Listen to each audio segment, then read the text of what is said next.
आपकी जो पुत्री है, ये जो पार्वती है, इसके अंदर सारे गुण विराजमान है, मतलब कि सर्व गुण संपन्न है आपकी बेटी, किसी भी प्रकार का दिक्कत नहीं है।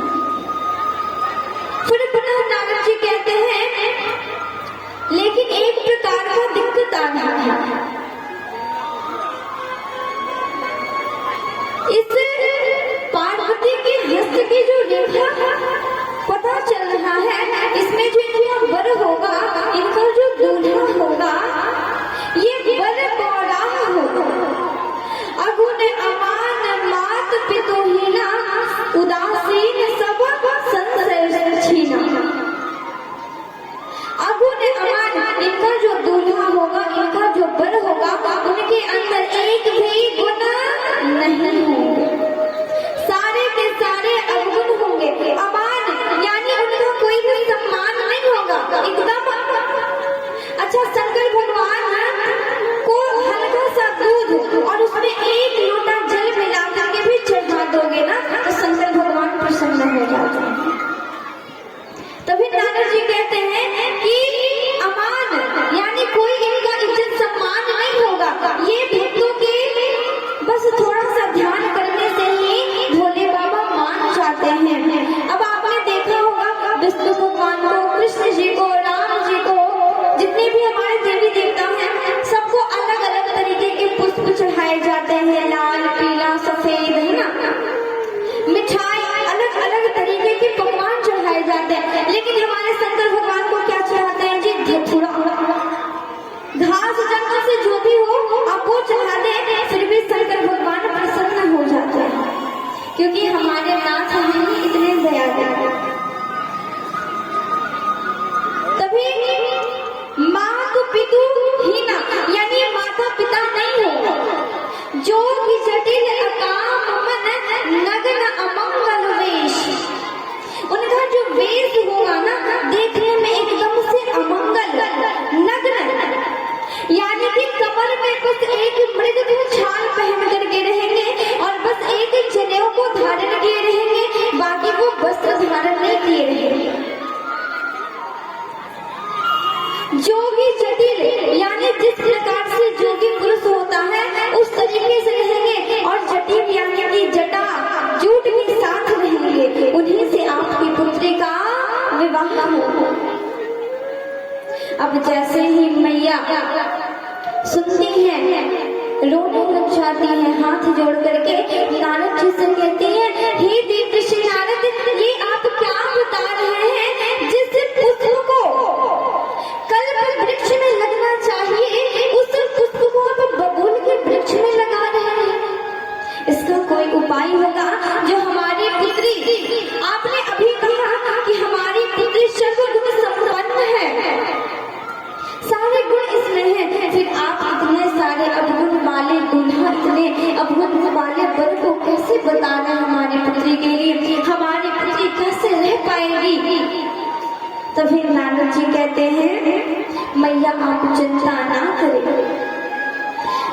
देव ऋषि नारद हिमांचल राजा को समझाते हुए कहते हैं, सुन मुनि ही मबंद, जे विधि लिखा लीलार देव धनुज नर नाग मुनि, कोई न मिटने हार।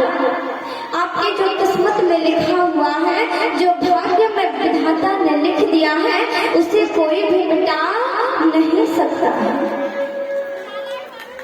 तभी हिमांचल कहते हैं, हम जो इतने बड़े बड़े अनुष्ठान करते हैं, इतना जो यज्ञ करते हैं, पूजा पाठ करते हैं, ये सब क्या बस ऐसे ही है? इसका कोई कारण नहीं है? तो फिर नारद जी कहते हैं ना, आप पूजा पाठ करते हैं, यज्ञ करते हैं, धर्म अनुष्ठान करते हैं, इन सब दुखों का ही तो कारण है।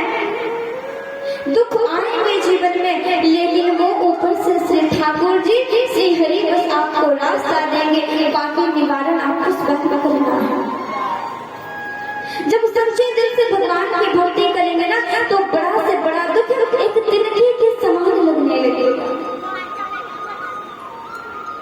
हिमांचल राजा हाथ जोड़ करके नारद जी के सामने खड़े होते हैं और कहते हैं, ये बात तो आपकी सच है, आपने जो भी कहा ये सत्य है, मैं मान रहा हूँ इस बात को, लेकिन फिर भी कुछ कीजिए हमारी पुत्री के लिए। हमारी पुत्री जीवन भर इस जोगी जटिल के साथ कैसे रहे। सुनैना मैया हाथ जोड़ करके रो रही है, कहती हैं हे देव ऋषि नारद, कुछ कीजिए, कुछ उपाय बताइए। तभी नारद जी समझ जाते हैं कि मामला गंभीर है। अब इस बात को यहीं पे सबको बता करके खत्म किया जाए। तभी नारद जी कहते हैं समर्थवान व्यक्ति में कोई दोष नहीं लगता।